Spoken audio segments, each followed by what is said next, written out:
Morning. Happy spring. Finally got some nice weather out there.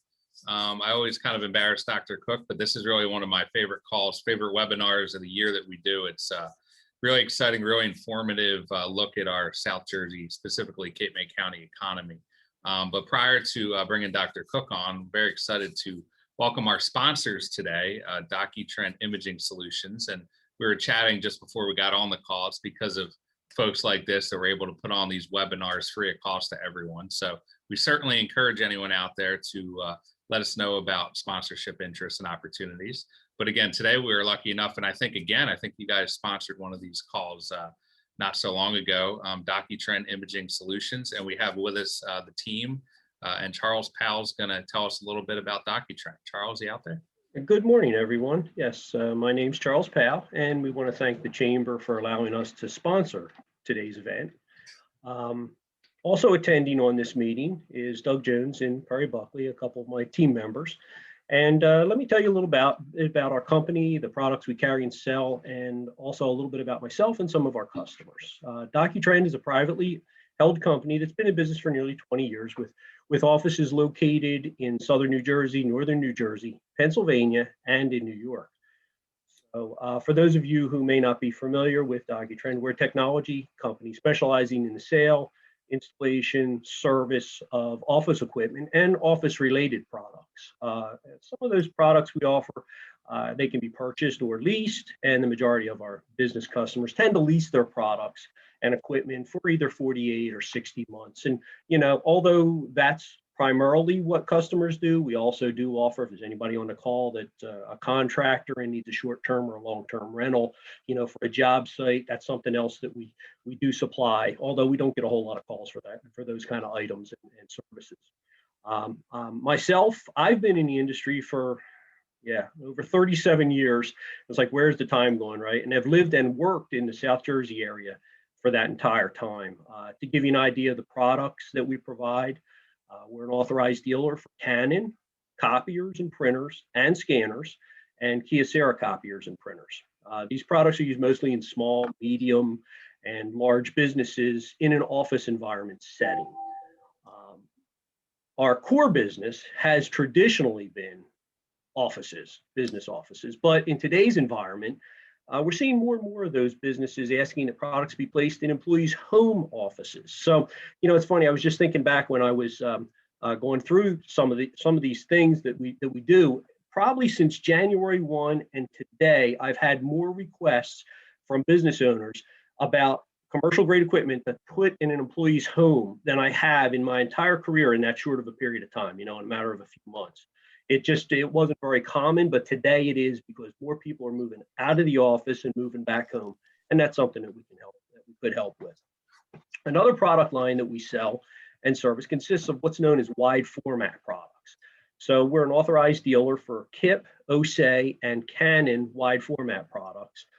These machines are mostly used in engineering firms, architects, contractors, manufacturing facilities, where they need to have access to these large drawings, whether that be for pricing out a job, maybe it's to take a large scale drawing on site to build something. And there's a number of different reasons why people need those large drawings. So, but we're fully authorized for those three manufacturers for wide format. In addition to the commercial business, some of you, you know, if you've heard me before, I've been to some of the chamber meetings and events in the past. I am the state contract specialist here in South Jersey for DocuTrend.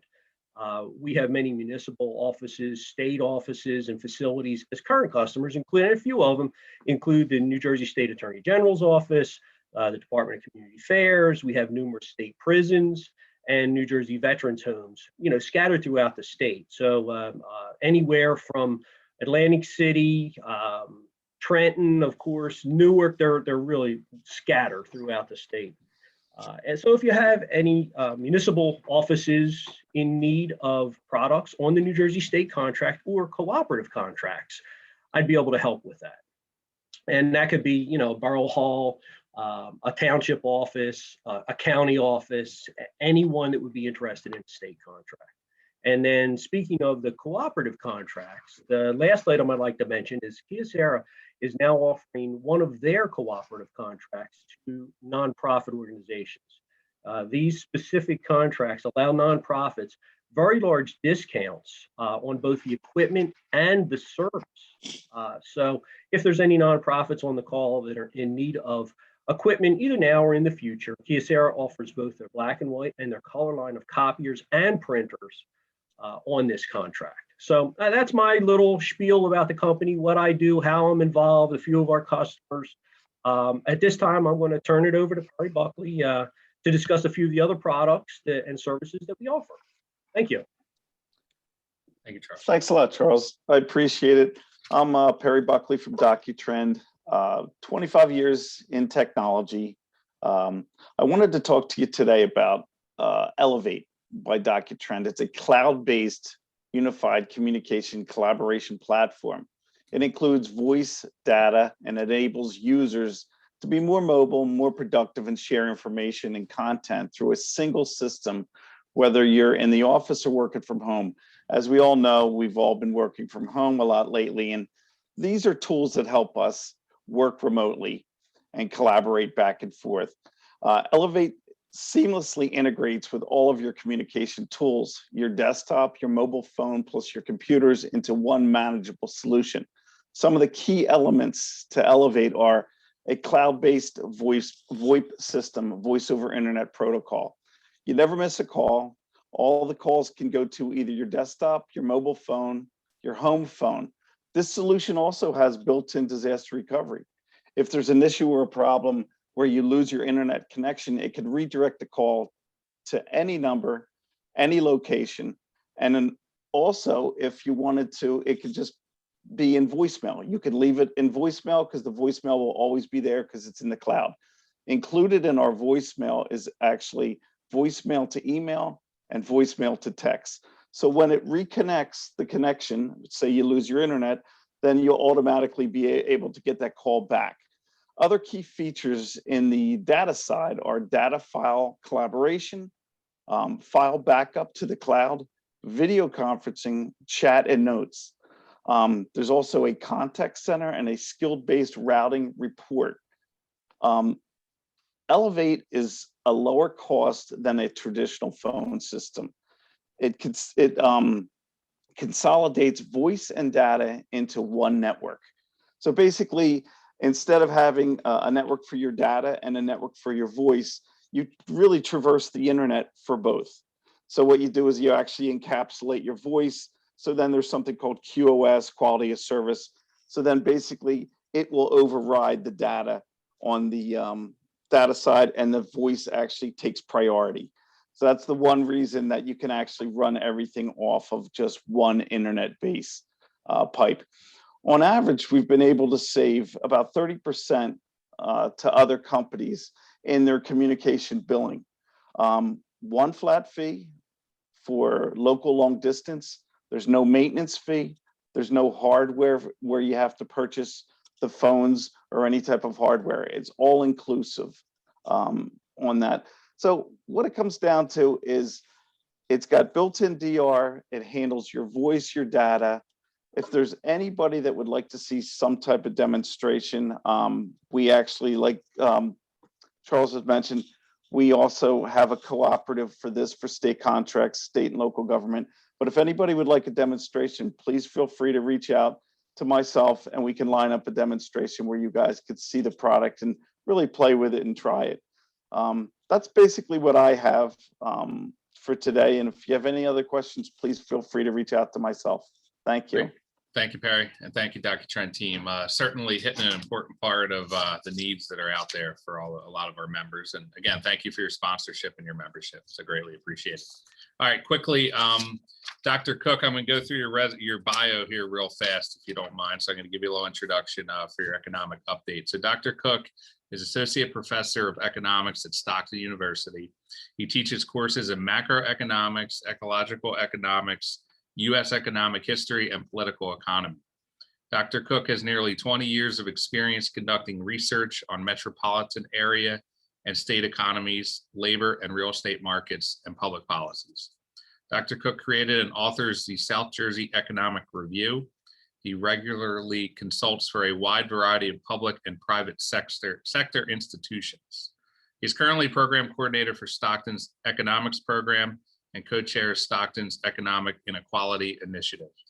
Prior to his academic career, Dr. Cooke was a research associate at the Fiscal Policy Institute and an analyst at Deutsche Bank, both in New York City.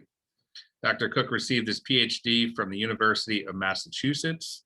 His doctoral dissertation, Rethinking Municipal Privatization, was published by Routledge in 2008. He's currently writing a book on economic inequality. Please join me in welcoming Dr. Cooke back again this year for an economic update. And just one note, if anyone has any questions during Dr. Cooke's presentation, please feel free to use the chat feature and we'll moderate as we go. Dr. Cooke, thank you. Thank you so much, Doug. And thanks to the Chamber for having me back. Always enjoy doing this, and especially important, I think, given the last 12 months that we have all endured. I'm going to share my screen at this point and just kind of move through a very brief presentation, making sure that we have some time, plenty of time left for some Q&A. Am I good? Can everyone see my screen? Are we okay? We're good. Okay, great.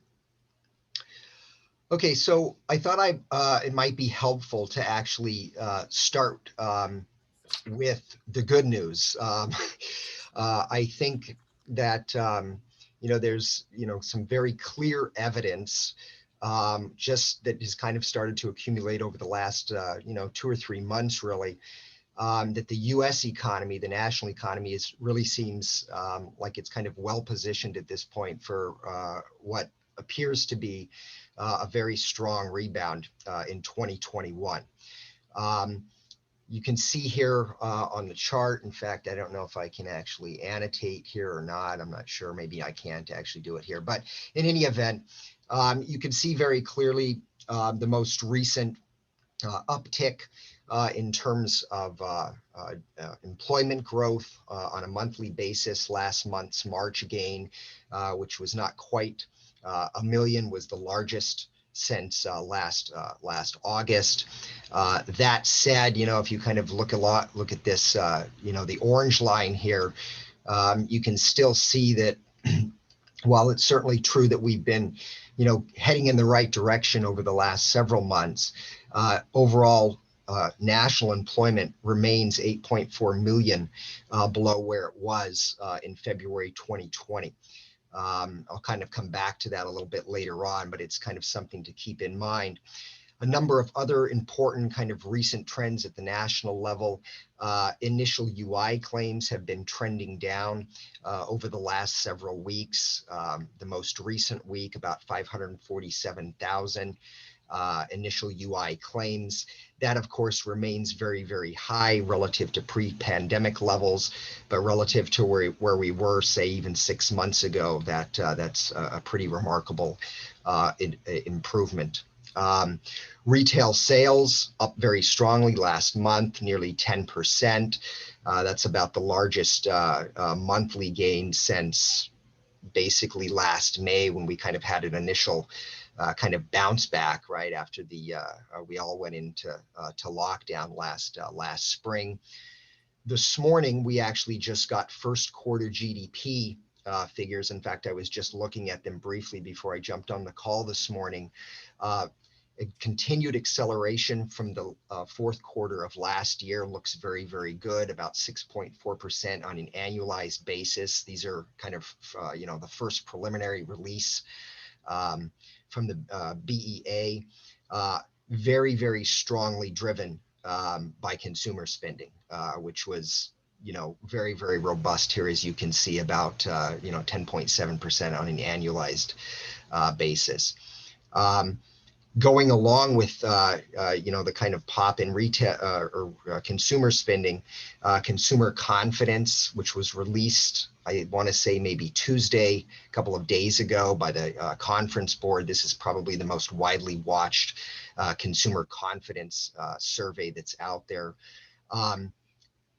Climbed back, is now approaching pre-pandemic levels, its highest point that it's been in about 14 months. And the savings rate has just skyrocketed, frankly.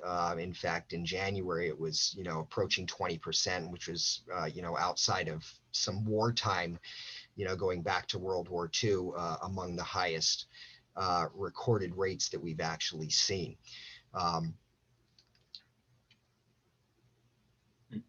Okay. So that kind of sets the stage then for where the national economy is. But what I thought might be helpful is to kind of, step back and ask some important questions about where Cape May economy's been since, the pandemic really began. There's a lot of information here, but what I want you to focus on, I've got 5 different snapshots. Okay, so this is the second quarter snapshot. This is last summer. This is the fourth quarter of last year. This is what 2020 actually ended up looking like relative to 2019.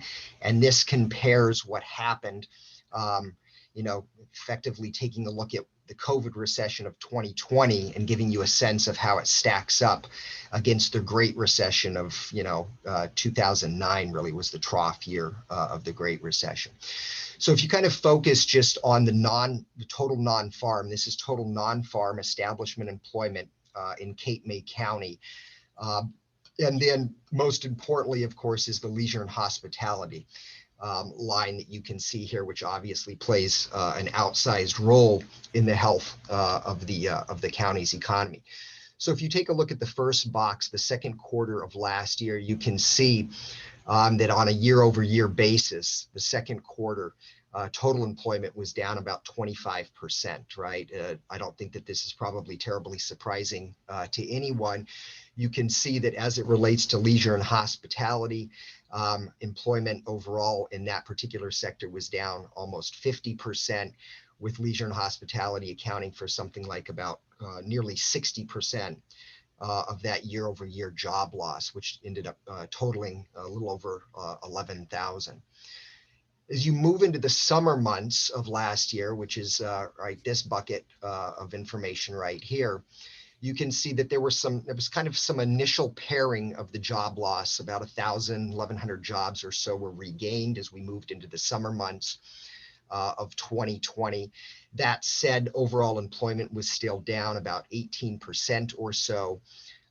Leisure and hospitality down about 30%, with leisure and hospitality actually accounting for nearly 2/3 of the overall job loss last summer. You can also, of course, kind of track the retail trade line right here, which is obviously very closely tied to the overall kind of health of the broader leisure and hospitality market. As you move into the next bucket of material, the fourth quarter bucket, right? This is a very, very good story. If you take a look at last fall, rather remarkably, Cape May overall employment is actually up not quite 6%. Final quarter of 2020 relative to the fourth quarter of 2009. Leisure and hospitality employment is up about 7.1% year on year. Retail trade is up very strongly as well. As you kind of think about the overall, what happened in 2020 as a whole, right? And effectively what we're doing here is kind of averaging over all 12 months, right? Because this establishment data is actually produced on a monthly basis, right? And rolled out. And so if we're averaging over all 12 months of 2020, you can see what this actually looks like on an annualized basis. About a 9.2% decline in the county's overall total non-farm establishment employment. Leisure and hospitality ends up coming in at about a 20% decline, fully accounting for, again, not quite 2/3 of the overall job loss countywide. And finally, to kind of, I think importantly, put this in perspective, right? If you kind of compare last year relative to the Great Recession and go back and just look at kind of overall job loss as well as what was going on in leisure and hospitality, you can see that these were kind of very two different recessions. Obviously, the magnitudes are quite different, as you can see here. Last year overall, about 4,000 jobs was the total decline in Cape May. During the recession, right, of 2009, you can see much smaller overall job loss for the year. 9.2% decline versus 1.4% decline. This gives you this 6.5 multiple that is referenced down here. So you get a good sense as you kind of think about comparing these two different recessions of how significant the actual 2020 COVID recession really is. That said, if you kind of think about the fourth quarter, right, bounce back that I just mentioned, it does appear at least early 2021 that a lot of that fourth quarter momentum that was kind of building up has fortunately seemingly carried over into the early months of this year, right? January and February employment was up a very, very robust 12% year on year. So again, that is a very good story. One that I'm going to come back to as I kind of, conclude the comments here in a few minutes. So this is what was going on last year, again, as it relates to the actual unemployment rate in the county, as well as the labor force. You can see where we basically were unemployment rate wise early 2020, 7.3% or so.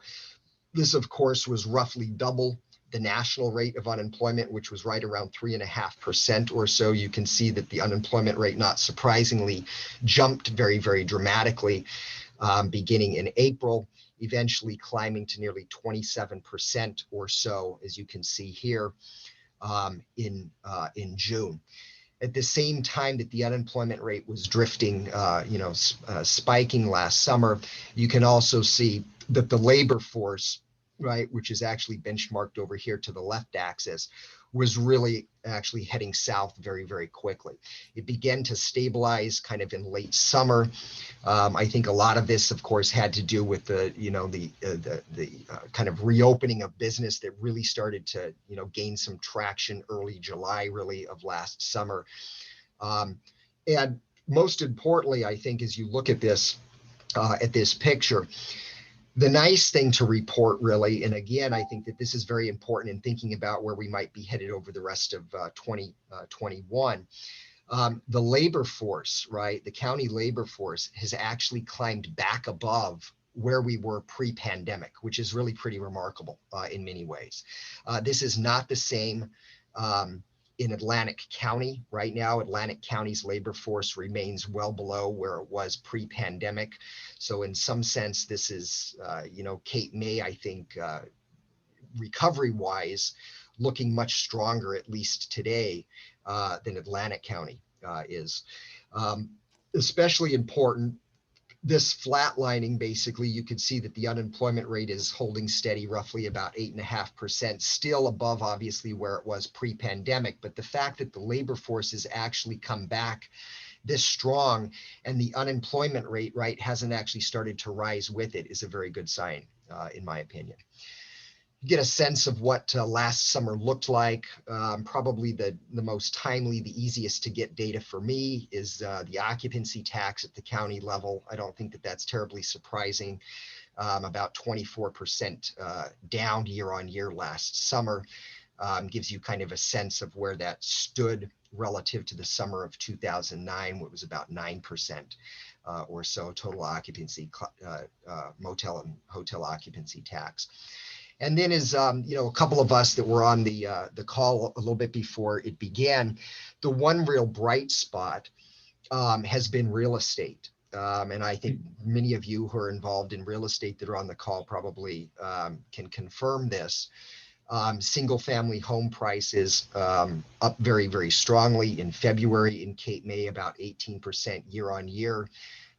That's above where they are statewide. That is also above where they actually are nationally as well. Again, those are kind of single family home price index data taken from Freddie Mac, which has a kind of very long monthly series that allows us to track something like nearly 300 metropolitan area single family housing markets across the country.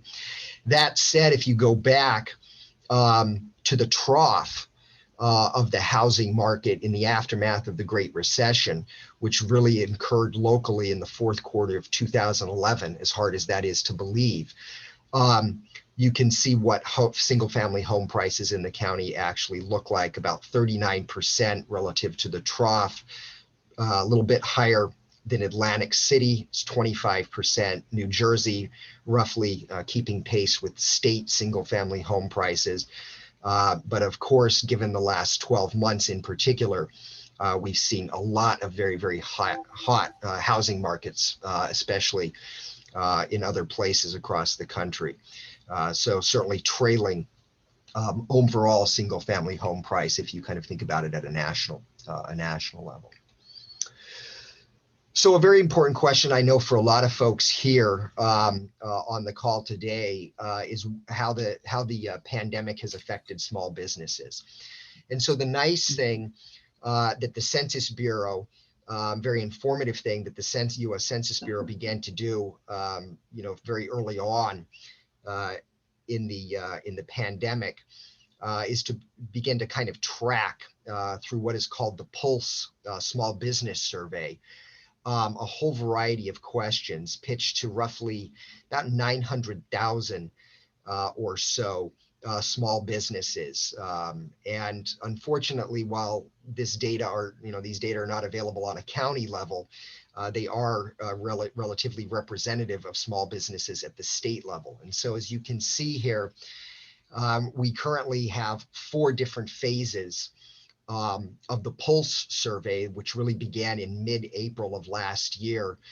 And as you kind of think about statewide, right, this is statewide, one of the questions on the survey is to just kind of get a general sense of how small businesses across the state were affected by COVID. And so if you focus on the blue lines here and this orange line here, these lines are actually tracking as a share of all small businesses surveyed, right, during these windows, these different 4 windows or phases of the Pulse survey. Those that actually reported that the pandemic had a very large negative effect on their operations, those that had very moderate negative effects. So you can see that initially, right, as you kind of track the blue line here, not surprisingly, a lot of, and the initial fallout, I think, was very abrupt on lots of small businesses. A whole host of small businesses traditionally are very in the face-to-face business, needless to say. But you can see that this line, this blue line, kind of ebbed down, but then largely since, the end of phase 2, which is early October, that line is, it's kind of bounced around, but it's basically been kind of holding steady, between, 35 and 40% of so in terms of, businesses which have been, reporting that the COVID recession, had a very large negative impact on their businesses. So overall, the most recent month, right, the end of phase 4, was through mid-April of 2021. You can see that, these latest results, about nearly 80% of New Jersey small businesses surveyed reported either having been largely negative affected or moderately negative affected, relative to about 71% across the country. So that kind of gives you a nice sense. Again, I don't think this is terribly surprising to anyone as you kind of think about, New Jersey and New York in particular, and the experience that they had, going in very early to the pandemic, and then as it played out over the course of last summer. A slightly different version of the same story, I think, which is actually a little bit more interesting in thinking about where we might be moving over the coming year or so. Very similar kind of question, but here we're actually kind of focused on, expectations, right, of small businesses, what small businesses owner actually expect as it relates to getting back to some sense of normalcy in terms of their operational levels. This is a little bit more of a mixed bag, I think. In some sense, this yellow line here that you see at the very top here, you can see the most recent result, nearly 46% of small businesses statewide surveyed indicated that they think that it's going to be 6+ months before they actually get fully back to kind of quote normal operations. So higher than a 37% that responded that way nationally. But there are a couple of additional things here that I also think are worthy of note. One of these, which is this blue line, of course, statewide 8.5% do not believe business will ever return, right? Get back to normal. That's a little bit above the national number that you see here, 7.6%. Also, this business has actually permanently closed, right? Again, 2.7% statewide versus a national benchmark of about 2% or so. So I think this does kind of, in some sense give you a nice way to begin to kind of think about where small businesses, at least statewide, have been over the last 12 months. And at least as of roughly a couple of weeks ago or so, where many of them actually see themselves now looking out over the remainder of 2021. Right. And again, unfortunately, I actually spent some time digging into these data over the last month or so. And again, to the best of my knowledge, at least as of, a couple of weeks ago, I didn't really find a way to get these down to the county level, but I'm still going to continue to, I have a couple of emails into some folks at the census to see if this is actually possible, because I think it would be very interesting to actually, drill down on this picture at the county level. Finally, to kind of wrap up my remarks, as I kind of think about the summer and then over the course of the remainder of 2021, I kind of go back to where we kind of started. I think that it seems, again, that nationally speaking, the economy really does seem very poised for a very strong 2021 rebound. There is, needless to say, enormous amounts of lockdown fatigue. I might add, of course, Zoom fatigue, right? I think that we can all attest to that. Lots and lots of pent-up demand. Again, there's, for those folks that managed to actually hold on to their jobs and were able to relatively, easily transition to a remote world as it relates to their own work environment, lots of accumulated household savings that have been built up over the last 12 months or so. And then, of course, added to this is the, frankly, just unprecedented amounts of fiscal stimulus that have been poured into the U.S. economy, right? The most recent, number that everyone has in the back of their mind, nearly $2 trillion, right? That was just passed through Congress just a month or so ago. Anecdotal evidence, I know I'm probably eager to hear what other folks on the call have to say, but by everything that I've read, pre-bookings as it relates to summer have been basically across the board seem to be very, very brisk. You can start to see even domestic air travel has started to actually pick up over the last 4 to 6 weeks or so. I also think that, lingering effects of fear of flying, especially as it relates to international travel, right? The logistics of international travel, I think, are going to keep a lot of folks home, closer to home than perhaps might have otherwise would have been the case. I think flying off to Europe, flying off to India, I think, needless to say, these things are probably not going to happen over the coming summer months. And I also do think that there's still significant, at least in parts of the population, kind of some still fear of being in large urban settings, right? And so I think all of those things, should probably help buoy demand for kind of local, regional, closer to home vacations, which, should translate into a relatively strong summer session. Now, that said, one of the reasons that I actually have the quotes around strong, one of the important things that I think that we need to kind of keep in our back of our mind here, especially as we move out into late 2021, early 2022, is that, given the base upon which all of these year-over-year numbers are going to be based, right? That base is, needless to say, very, very low. So while I expect it to be strong, everyone should kind of keep in the back of their mind that the summer of 2020, I think, was an unbelievably low base from which we're actually, calculating these annual rates of growth off of.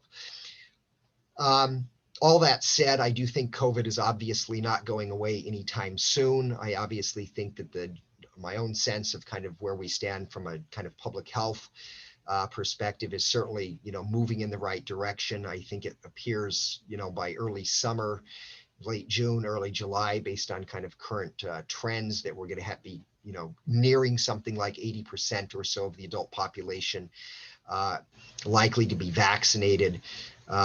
Whether or not we actually get there probably has a lot to do with,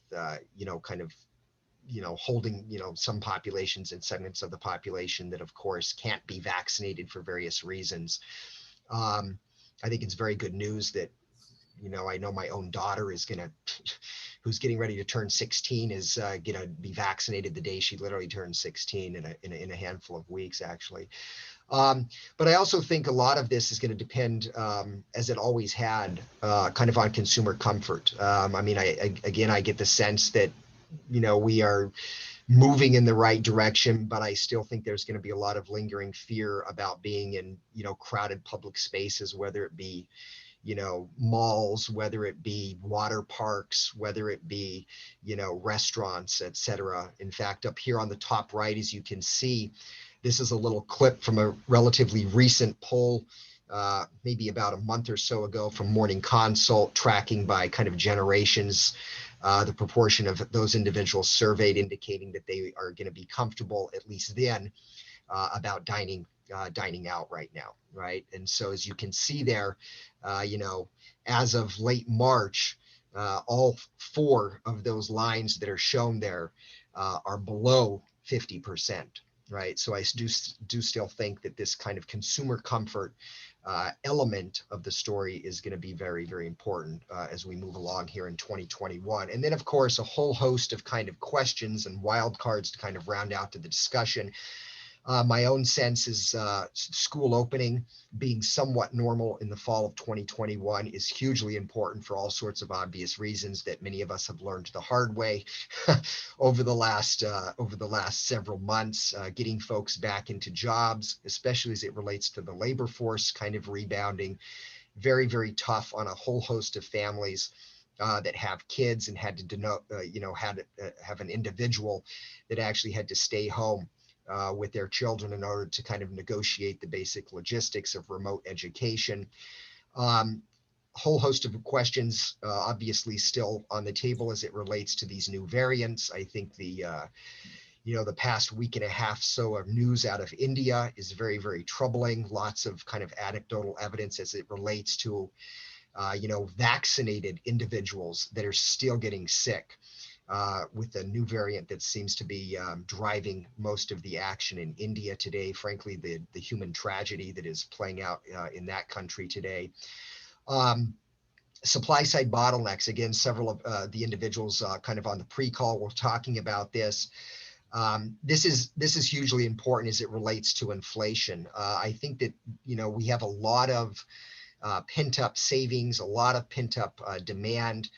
And I think across a whole range of industries, especially kind of construction, as it relates to, new plant and factory construction in the private sector, I think that we're going to continue to see some real, kind of commodity price inflation bubbles as we move along here into 2021. My own sense is that these are not going to stick around for very long, but at least, over the immediate, 6 to 12 months, I wouldn't be surprised as we, kind of, see, the usual kinds of inflation metrics beginning to kind of trend north. And then a little bit longer moving out, equity markets, needless to say, remain unbelievably high. In my own personal opinion, I think valuations look very, very high. Housing market prices at this time, of course, as I mentioned, are very, very high. And so, as you kind of think about the inflation story, you think about interest rate dynamics. I know that the Fed yesterday maintained and made very clear that it has every intention of maintaining a very, very accommodative monetary policy. And of course, on the fiscal side, it appears, time will tell, I guess, as we move out over into the remainder of 2021. But it does seem very likely that, another trillion, or maybe perhaps even as much as $2 to $3 trillion may very well find its way into the U.S. economy, looking out over the next 12 months or so. And so I think this kind of inflationary question becomes, is certainly in the back of the financial markets. A lot of folks mind, and I guess time will tell as it relates to inflation, because at the end of the day, that inflation trend over the next 12 to 18 months is very much going to be the signal regarding the question of whether or not, fiscally speaking, too much was actually, kind of injected into the U.S. economy, right? So I'll leave it there and open it up to any questions. Yeah, thank you, Dr. Cooke. Let me just get the screen back here. So feel free, there's a few in the chat that I'm going to read off, but also feel free to raise your hand and we can unmute you, and you can ask Dr. Cooke a question directly. Dr. Cooke, kind of the common theme that is in the chat right now and really amongst the county when you talk to business owners is finding people, finding help. So how do you reconcile, Vicki Clark commented, because we talked about this all the time, with the labor force being up, but if there's literally signs in restaurants, or every restaurant has a need help sign, and then some even have forgive our service as we're short staffed. Bob Krill from Cape May Brewing just put in, we have 30 openings beginning in April and 20 are unfilled. There's challenges with J1s and the like. How do you reconcile that? Yeah, I think this is a very good question. I think that there are kind of four different aspects to this. Number one, there is certainly a ongoing, rather robust debate regarding the enhanced and extended UI benefits that have been provided, obviously, by Congress, and the potential discouragement effect as it relates to workers. My own sense of this is that it's kind of twofold. One, I think overall, enhanced and extended UI benefits have played a hugely stimulative role, kind of at a very macro level. I mean, when you think about the collapse in the job market that occurred last spring and over last summer, absent those UI enhancements and extensions, you would have seen consumer spending drop significantly more than what already actually happened. So in that extent, as you're kind of sitting there, I guess, as understandably a small business owner, this is always kind of in some sense very two-edged. To the extent that there is some kind of discouragement effect, it shows up in this inability, of course, to actually find individuals, one, but two, it also means that there's more money floating around in your local community than would otherwise have been the case, right? So, two, I also think that, some very early reports, one out of the Federal Reserve Bank of Chicago last summer, another one from Brookings a little bit later last summer, suggested rather counterintuitively, and perhaps I can pass these on to the chamber a little bit later on after the call today, that at least as it relates to the kind of very early phase of the extensions and the enhancements, that those states, right, there's a lot of variation because of different states have different formulas as they relate, right, to the UI benefit. So what's known as the replacement rate, what proportion of UI beneficiaries are actually receiving what proportion of wages, right, that they had prior to actually being laid off or losing a job. So there's actually a lot of variation in UI replacement rates.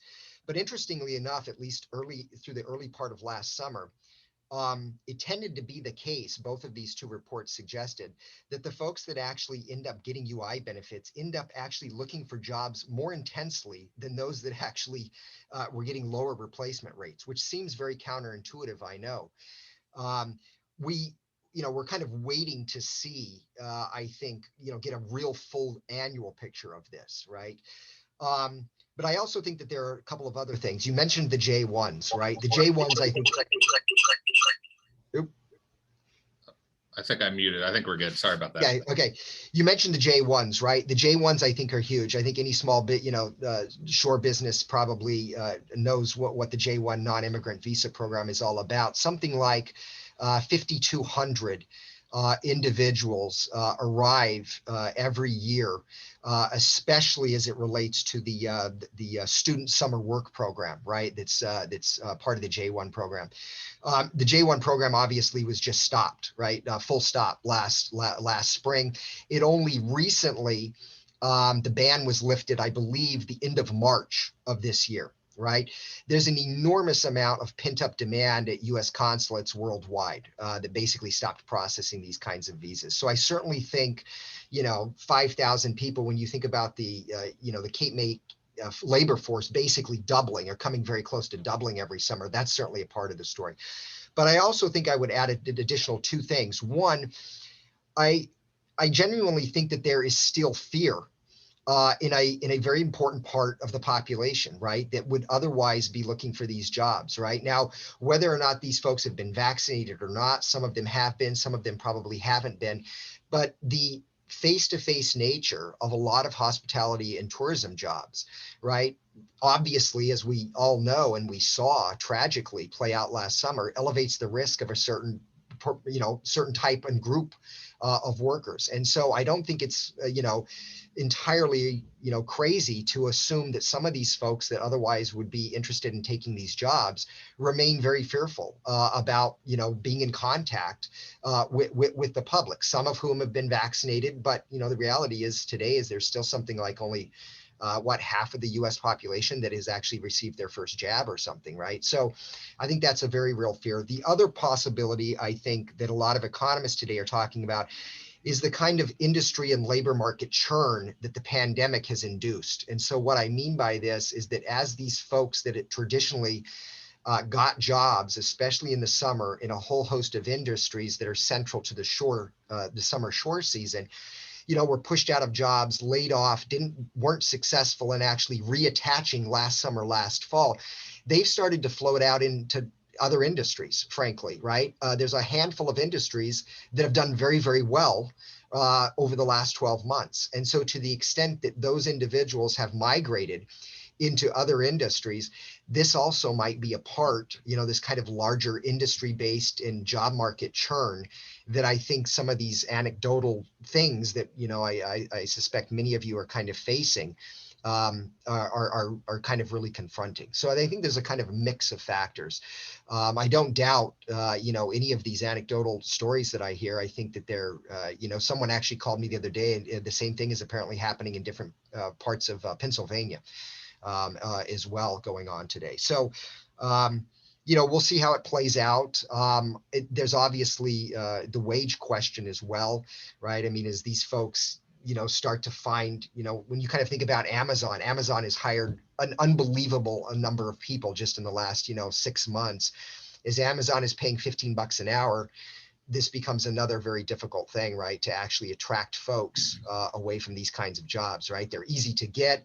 They pay relatively high, oftentimes higher than what some of these individuals would probably be paid on an hourly basis at the shore. So I think there are a lot of factors going into that. Well, your last comment's an interesting comment. So just so I'm understanding this right. So the labor force, you had that slide. So we're back approaching 50,000, I believe I wrote down. So that's above pre-pandemic levels, right? So there's as many, if not more, people working now than even pre-COVID, but you go in every business and every business says, like, Bob, I need 30 people. So maybe, like you're saying, they got taken into other industries. Yeah, working. I would be very. This is there was actually a piece in the New York Times on this. The job opening, right, relative the job openings right now, very, very high. They're not being, in certain industries, not being filled very, very quickly. And so I think that this is effectively what we're all talking about. And so I think as this plays out and we get more data in the bank and look at this over the coming months, it'll be real interesting to actually see the distribution, right, of struggles, especially across different small businesses on an industry basis, right? And again, the leisure and hospitality sector disproportionately suffered from the COVID lockdown. And so to the extent that this forced people to, look elsewhere in places that they may not have actually ever even thought of looking, and they actually secured a job, I think this is the aftermath of that to some extent. Yeah, because I think your point's well made on the demand. Everyone's in a good way concerned the demand's going to be there this summer. But I mean, you have hotels that normally have 200 people and employees, they have 50. So how can they keep up with that? That's going to be interesting to, unfortunately, for some on the call to navigate. Yeah, for sure. No doubt. Okay. Any other questions for Dr. Cooke? We're pushing up against 11, so we don't want to take too much of his time, but anyone want to use the chat or raised hand function? Vicky, I see you unmuted. I would like to ask a question. We were talking a little bit about it earlier, about people who chose to shelter in place here in Cape May County. Many use their seasonal home as their place of shelter, and they've stayed here working remotely. There are children doing remote school here. Do you have any economic data on how that has affected the Cape May County economy? My guess is, what's interesting is that I'm wondering whether or not, to the extent that you have individuals that pursued this, and I don't think it's unique to Cape May. I think we've heard of these stories all the time that have second homes, of which there are, many in Cape May. And you had folks that actually have now decided to stay longer term. I'm actually wondering whether or not, maybe there's some on the call here that can speak to this, whether or not this is part and parcel of the kind of the pre-booking bonanza that I've heard about, because anecdotally we're hearing that it is very, very difficult to actually find and book rental properties, right? But if you have a certain proportion, 5-10% of second homes that are now being fully occupied for pandemic related reasons, this obviously reduces the summer supply. So I don't have any good data on this. My guess is, you could probably dig around maybe in some of the the VRBOs of the world and the Airbnbs and whatnot. Maybe even Zillow would allow you to kind of get into this. But it's a good question. To the extent that those individuals stuck around and decided to stay longer term, I think obviously most of them probably maintained a job, hence they were working from home remotely. So that certainly probably helped the local economy. But again, this was to some extent doing nothing more than offsetting very significant losses, right? That otherwise, as people showed up at the shore last summer, last fall, and then decided to stay longer term, that certainly helps, local businesses. But the collapse, frankly, that occurred last summer, my own sense, I'm in the process of, getting ready to release the next edition of the review. I'm expecting to actually kind of forecast, I think at this point, based on looking at state level data, that Atlantic City's economy actually declined somewhere in real terms, somewhere between like 12 and 15% last year. That's just unprecedented, right? That gives you a sense of just the enormous calamity that occurred, at least in Atlantic County last summer. Dr. Cooke, is that casino driven, obviously? Yeah, a lot of it. If you look at brick and mortar, just gaming win, right? Industry win. I want to say off the top of my head that this was down, I want to say just over $1 billion. So this was, and by the way, the base was a little north of $2 billion, right? So you're looking at brick and mortar win for the casino industry, probably coming in somewhere around 50% or so, right? Last for the year 2020.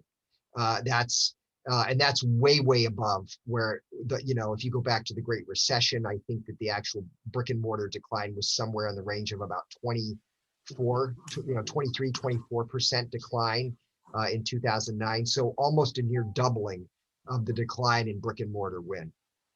It's pretty remarkable. Yeah. Not seeing any additional chat. Oh, Bob.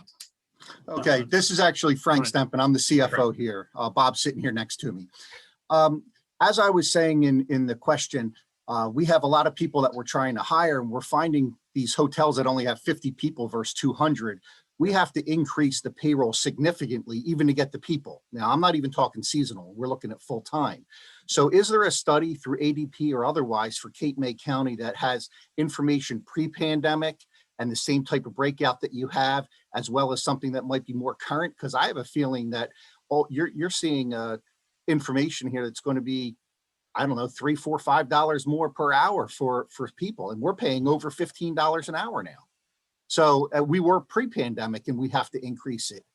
We need people. We're doing well, and we're fighting against trying to pull those 50 people from the hotel that, you know, they need the people as well. So I think everybody's increasing the pay wages. Is there any study on that or anything that you know of? I don't off the top of my head. I mean, I could certainly kind of sift around, but I think that this goes back to the comment that I made, is you're kind of thinking about, you know, just the general churn that was created in the aftermath of, you know, the initial wave of lockdowns. Your story, frankly, I don't find this surprising at all. I really don't. I mean, I think that this is indeed going to actually, and I don't know if it's going to be, I think the more important question, I realize that it's very, very important for folks that are running, you know, businesses that disproportionately receive revenues over the summer months. But for other folks, right, who are thinking much longer term besides 3 months in the summer, this becomes kind of a real important question. Is this kind of a temporary blip that in 3 or 4 months we have to grapple with? And then it kind of, you know, is a road, you know, speed bump, and things begin to kind of look more normal late 2021 as we move into 2022?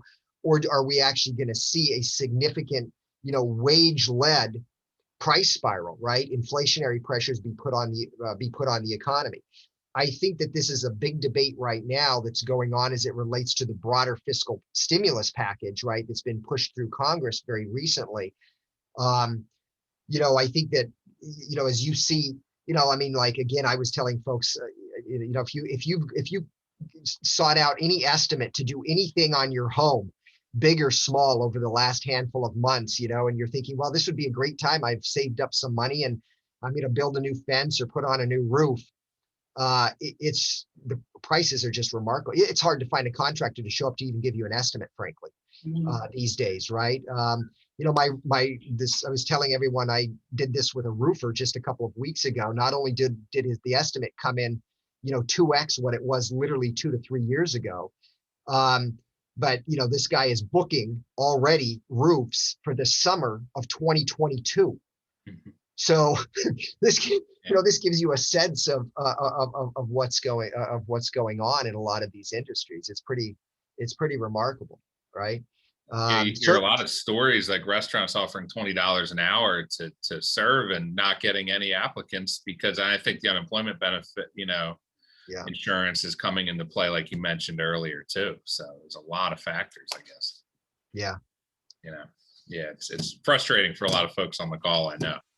Yeah, you hit it right on the head. I mean, there's help wanted signs everywhere throughout. You drive through the town of Cape May, you're going to see help wanted signs everywhere. So there is going to be a reaction to this salary creep that's going to happen, and only certain people can afford to deal with it.